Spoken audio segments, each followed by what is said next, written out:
before the video starts, I just want to say that I had a really bad time with this level, and it might actually be my new hardest. So if you want to see my thoughts on the level, skip to the timestamp on the screen. Anyway, here's the completion.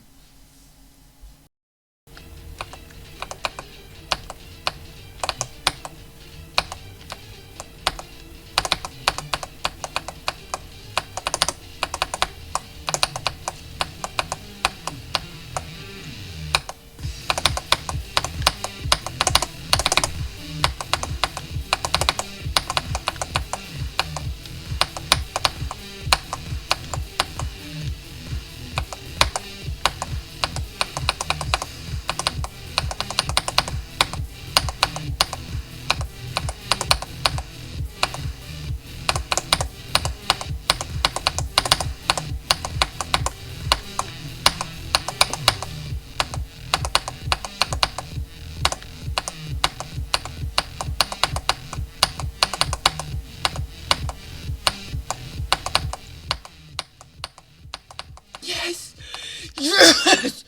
Oh my god! Oh. Dude, that lag spike at the end scared me so bad.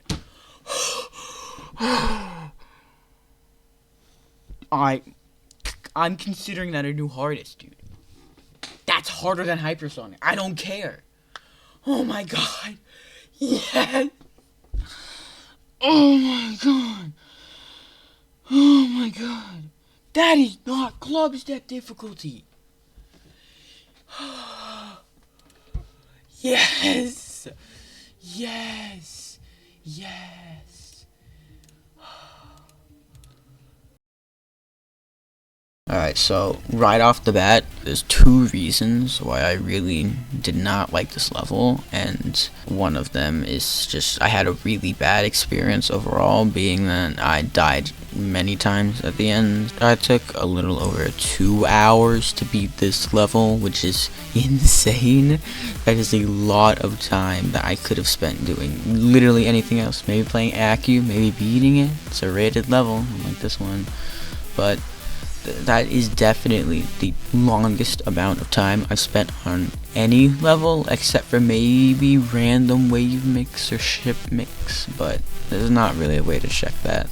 My thoughts on Intercept 2 was that it's way harder than what it was intended to be. It's really difficult. The difficulty is probably around hard Insane Demon to beginner extreme. Probably more Insane Demon for most people, but for me, that was probably beginner extreme. It was very difficult for me. My attempt count at the end was 1,258, and 841 of those was in normal, and 417 was in practice, which is unacceptable.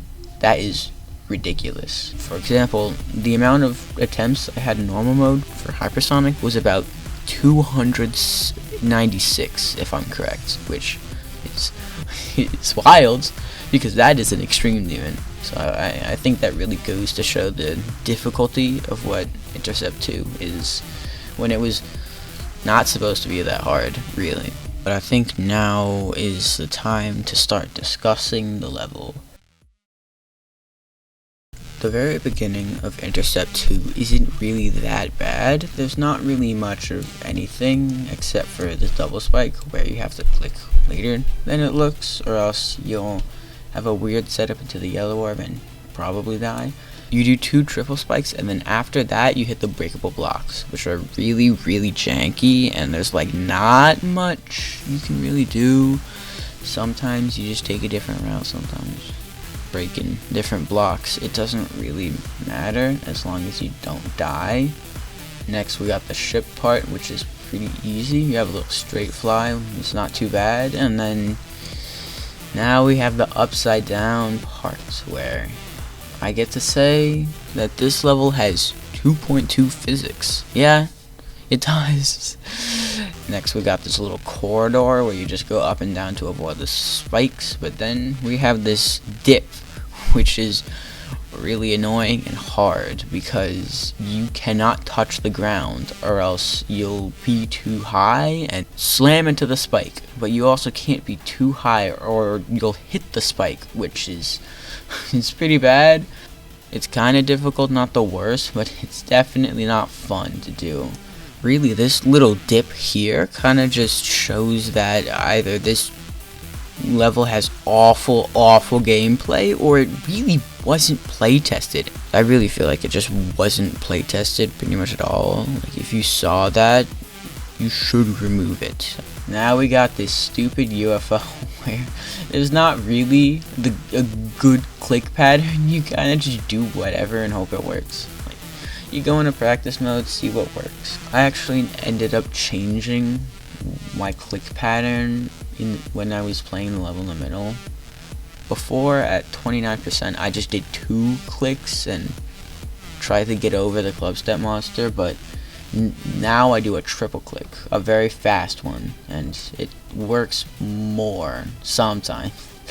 It's still not consistent because it's a stupid UFO. Once you pass the UFO, you get to this ship, which is not hard. It's just a little bit of straight fly, but there's some upside down in there. We already talked about that.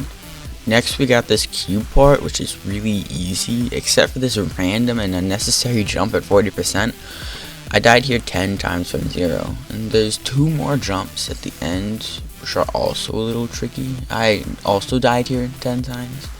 Once you pass that, you got this really easy straight fly where I didn't die to it a single time from 0. And this ball part is really easy. I don't really have any complaints with it, it's fine, but I still managed to die here twice somehow. Now, this UFO is not the same as the ball part. It is really inconsistent, but it's not like the first one because the click pattern is really simple. I died here 7 times from 0, which is just kind of embarrassing, if I'm honest. Like, I should not be dying that many times to this UFO. And here we are, the ship part. Despite what it looks like, I actually only died here 5 times, which I really should not be considering that a low amount, but looking at everything else, I'll gladly take dying at it 5 times. But after the ship, we have the orbs, which are very free. You just click late on all of them, and then you get to the ball part.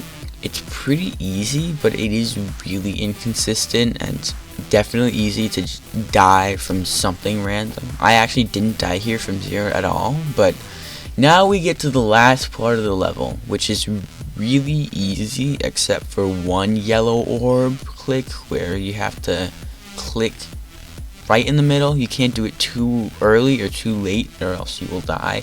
And I did die here from 0 once, which was pretty much nerves, but after that it's really easy and you beat the level. Alright, now that I've explained exactly what Intercept 2 has in it, I should probably explain what is it. Just this random level? Well, Intercept 2 is part of the Alternative Dash series by adammeshulam. Sorry, I have no clue how to pronounce your name. Intercept 2 is the first demon of Alternative Dash, and it's also part of the 1.6 update, which means that it's like the club step of Alternative Dash, which is definitely not club step difficulty. It's more like the hazard sector of Alternative Dash. That's pretty much the end of my rant about this level. I hope you enjoyed. Thanks for sticking around to the end, and to Adam, please, I beg, play test your levels!